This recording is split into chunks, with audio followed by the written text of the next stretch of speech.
ఓం శం శనైశ్చరాయ నమః.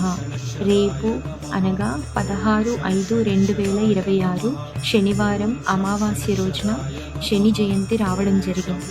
ఏ రాశుల వారైతే ఏలినాటి శని ప్రభావంతో మరియు అర్ధాష్టమ శని ప్రభావంతో బాధపడుతున్నారో వారు శనిదేవుడిని ఈ రోజున భక్తి శ్రద్ధలతో తైలాభిషేకాలతో దేవుడిని ప్రసన్నం చేసుకోవచ్చు.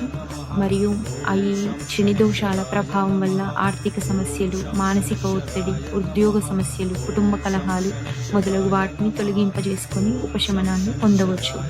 ఈ రోజున ఓం శం శనైశ్చరాయ నమః అని శనిదేవుడిని ప్రార్థించడం ద్వారా శనిదేవుడి అనుగ్రహం వల్ల ఆలస్యమైన విజయాలు కూడా అద్భుతమైన ఫలితాలుగా మారుతాయి.